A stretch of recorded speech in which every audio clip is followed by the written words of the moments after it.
অসুস্থ সুকান্ত মজুমদার ভর্তি হাসপাতালে, আর এদিকে আন্দোলনের তীব্রতা আরও বাড়ানোর হুঁশিয়ারি দিয়ে রাখলেন বিধানসভার বিরোধী দলনেতা শুভেন্দু অধিকারী। জানিয়েছেন বিভিন্ন মহল থেকে সাধারণ মানুষ দাবি তুলেছে বন্ধে ডাকা হোক, তবে আপাতত উচ্চ মাধ্যমিক পরীক্ষার্থীদের কথা মাথায় রেখে সে পথে না হাঁটলেও শুভেন্দু হুঁশিয়ারি দিয়ে রাখলেন আন্দোলনের তীব্রতা আরও বাড়বে। সেই সঙ্গে জানিয়ে রাখলেন বিজেপির যে শক্তি রয়েছে তাতে বিধানসভায় ভাঙচুর চালানোর ক্ষমতা থাকলেও সেই মানসিকতা নেই বিজেপির। বুধবার টাকিতে পুলিশের সঙ্গে ধস্তাধস্তির সময় অসুস্থ হয়ে পড়েন বিজেপির রাজ্য সভাপতি সুকান্ত মজুমদার। কলকাতায় এক বেসরকারি হাসপাতালে নিয়ে আসা হয়েছে তাকে। টাকিতে যেভাবে সুকান্ত অসুস্থ হয়ে পড়েন তার জন্য পুলিশের উৎপীড়নকেই দায়ী করলেন বিধানসভার বিরোধী দলনেতা শুভেন্দু অধিকারী। ঘটনার তীব্র নিন্দা জানিয়ে শুভেন্দু বলেন, শুধু বিজেপির কর্মী সমর্থকেরা নন, বহু সাধারণ মানুষ বলেছেন বন্ধ ডাকুন। আমরা সাধারণ মানুষের এই দাবিকে অস্বীকার করছি না, কিন্তু বিজেপির দায়িত্বশীল পার্টি। এরপর বিরোধী দলনেতা আরও সংযোজন, মমতা বন্দ্যোপাধ্যায়ের মতো কথায় কথায় অবরোধ আমরা করি না, আমরাও বিক্ষোভ দেখাই, কালো ব্যাচ পরে মিছিল করি, প্রতিবাদ জানাই। অল্প সময়ের জন্য কোথাও কোথাও পথ অবরোধও হয়তো হয়ে যায়, কিন্তু আমরা কখনোই সাধারণ মানুষকে বিপর্যস্ত করতে চাই না। শুধু বিজেপি কর্মী সমর্থকরা নয়, সাধারণ মানুষ বলছেন বন্ধ রাখুন। আমরা সাধারণ মানুষের এই দাবিকে অস্বীকার করছি না, কিন্তু বিজেপি খুব দায়িত্বশীল পার্টি।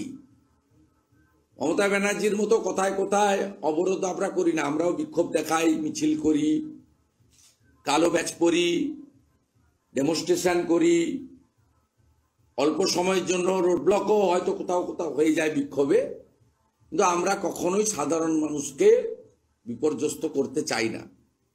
বিধানসভায় গিয়ে মমতা ব্যানার্জি যেভাবে নিজে দাঁড়িয়ে থেকে চেয়ার টেবিল আসবাবপত্র ভেঙেছিলেন, আমার সঙ্গে বা বিজেপি বিধায়কদের সঙ্গে গত 3 বছর হতে যায়, 3 মাস বাকি এই সরকারের, 36 মাস হয়ে যাবে, মানে টাইম শেষ।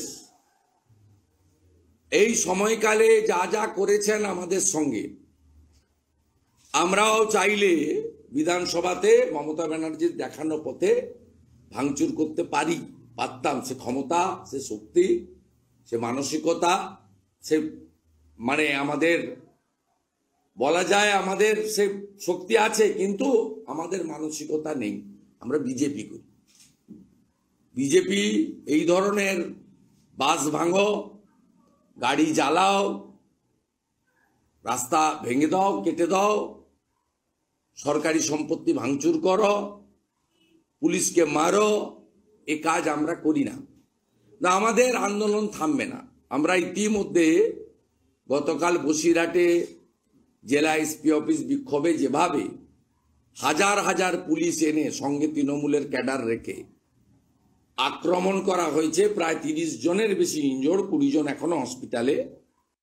21 বিধানসভা ভোট, রাজ্যে বিধানসভায় প্রধান বিরোধী দল হিসাবে উঠে এসেছে গেরুয়া শিবির। তারপর থেকে প্রায় 3 বছর হতে চলল। শুভেন্দুর দাবি, এই সময়কালে বিগত প্রায় 3 বছরে আমাদের সঙ্গে যা যা করা হয়েছে তাতে আমরাও চাইলে বিধানসভায় মমতা বন্দ্যোপাধ্যায়ের দেখানো পথে ভাঙচুর করতে পারি বা পারতাম। সে ক্ষমতা, শক্তি রয়েছে আমাদের, কিন্তু আমাদের সেই মানসিকতা নেই, কারণ আমরা বিজেপি করি। বিজেপি বাস ভাঙো, গাড়ি জ্বালাও, সরকারি সম্পত্তি ভাঙচুর করো, এসব কাজ করে না। Bureau report, tribe TV.